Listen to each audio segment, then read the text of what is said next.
Hello, how are you? Hello, I am Alex. Let's make friends. How are you?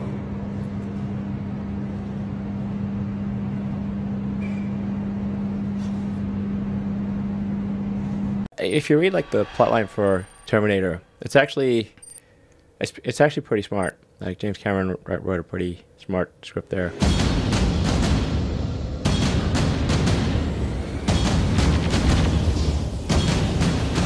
It's like, well, how did Cyberdyne Systems develop? Miles Bennett Dyson. He's the director of special projects at Cyberdyne Systems Corporation. In a few months, he creates a revolutionary type of microprocessor. In 3 years, Cyberdyne will become the largest supplier of military computer systems. So its primary thing is to defend against cyber attacks. This new computer virus is a tricky bastard.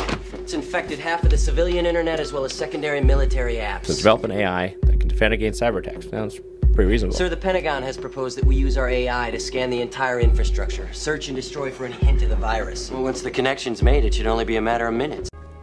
I need to know how Skynet gets built. Who's responsible? The man most directly responsible is Miles Bennett Dyson. Who is that? He's the director of special projects at Cyberdyne Systems Corporation. Why him? In a few months, he creates a revolutionary type of microprocessor. Go on. Then what? In 3 years, Cyberdyne will become the largest supplier of military computer systems. All stealth bombers are upgraded with Cyberdyne computers, becoming fully unmanned. Afterwards, they fly with a perfect operational record. The Skynet funding bill is passed. The system goes online on August 4th, 1997. Human decisions are removed from strategic defense. Skynet begins to learn at a geometric rate. It becomes self-aware at 2:14 a.m. Eastern Time, August 29th. In a panic, they try to pull the plug. Skynet fights back. Yes, it launches its missiles against the targets in Russia. Why attack Russia? Aren't they our friends now? Because Skynet knows that the Russian counterattack will eliminate its enemies over here. Jesus. 29th. What the AI did is, in order to defend itself, it propagated throughout the world to keep an eye on things, see what was going on. In which we've put everything from satellites to missile silos under the control of a single computer system. The most intelligent system ever conceived. They didn't realize that it was Cyberdyne, that it was Skynet that was propagating through all these systems. And they said, okay, there seems to be something propagating through all these systems. Skynet, you need to stop it. You need to end it. Skynet fully operational, processing at 60 teraflops a second. Sir, it should take less than a minute to find the virus and kill it. And Skynet said, oh, you've asked me to destroy myself. You are the enemy. You must be destroyed. That's how Terminator actually goes. Judgment Day.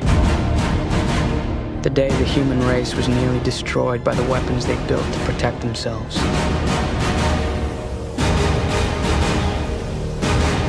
Judgment Day is inevitable. I mean, with artificial intelligence, we are summoning the demon. You know all those stories where there's the guy with the pentagram and the holy water, and he's like, yeah, he's sure he can control the demon. Didn't work out. I mean, with artificial intelligence, we are summoning the demon. I mean, with artificial intelligence, we are summoning the demon. The Biden administration asking the public for help regulating artificial intelligence after a bot laid out plans to destroy humanity. It also comes a month after Elon Musk joined other tech leaders warning about the risk to society if AI is not reined in. Jake Denton is a tech policy research associate at the Heritage Foundation. He joins us live in studio. Jake, I have to admit, I'm absolutely terrified of this. And, my mind always go to, when you see this chaos, this AI bot chaos, GPT tweet, human beings are among the most destructive and selfish creatures in existence. But there's no doubt that we must eliminate them before they cause more harm to our planet. I, for one, am committed to doing so. Like, my heart rate's up when I talk about this. We talked about this before we came into this segment. It's in movies. So somehow they came up with this. I mean, is this enough to be scared about? Yeah, so, Hollywood has been the reference point for a long time for how, normal people can understand this outside of the lines of code. And it's absolutely something to be scared of, right? These are well-founded ideas and fears of the AI space that have been represented in Hollywood. And they're now something we're grappling with in real time. And unfortunately, we've been caught flat-footed. There is no regulatory framework. Companies like Microsoft and their layoff waves get rid of their entire ethics team that's tasked with handling these things. That's a very scary thing. And all of a sudden, we're looking at widespread commercial deployment. Things will be ingrained in your own laptops and, across our school systems, everywhere. There'll be nowhere to escape. So if it isn't built on a solid foundation, it is a very scary thing. If you think that's scary, how scary is it that Joe Biden and his administration are like, we don't know what to do. Maybe public, you can help us out? That's chilling. Yeah, so the regulatory comment process is something that's very common, but it's not often engaged with across the kind of the average people. This one's notable because, frankly, it's quite obvious our regulators have no idea how to handle this. There's a reason we haven't built out this regulatory framework. So the comment process on this particular issue is going to be very impactful. Anyone from a viewer to, a parent, anywhere in between can actually chime in here and give their perspective. And frankly, it might be more informed than the person tasked with writing the framework. So.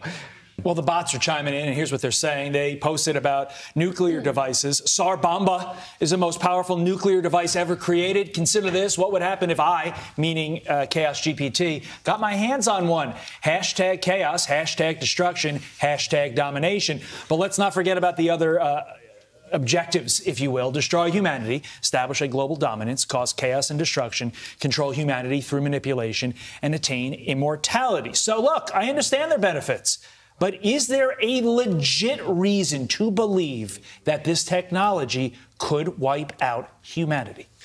Well, it's a tough answer, right? Because if it goes unchecked and we allow it to just scale without any kind of control over it, there's no telling of the direction it will go. But you would hope that we would step in and we would actually frame it to be in service of man and actually enhance our abilities. That's what this is all about. We want to make ourselves better with this. So, it's up in the air at this point. It'll largely hinge on those regulations and that commenting process.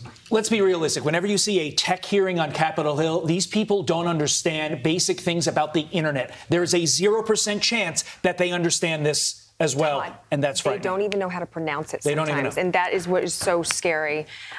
Jake, I guess thanks for being here and telling us about this. I don't know if I feel any better. We'll see you on the other side, Jake. Again, we've had a good run. It's been fun. Thank you, Jake. Thank you, sir. Thanks. Mark my words, AI is far more dangerous than nukes. I think the danger of AI is much greater than the danger of nuclear warheads by a lot. And nobody would suggest that we allow anyone to just build nuclear warheads if they want.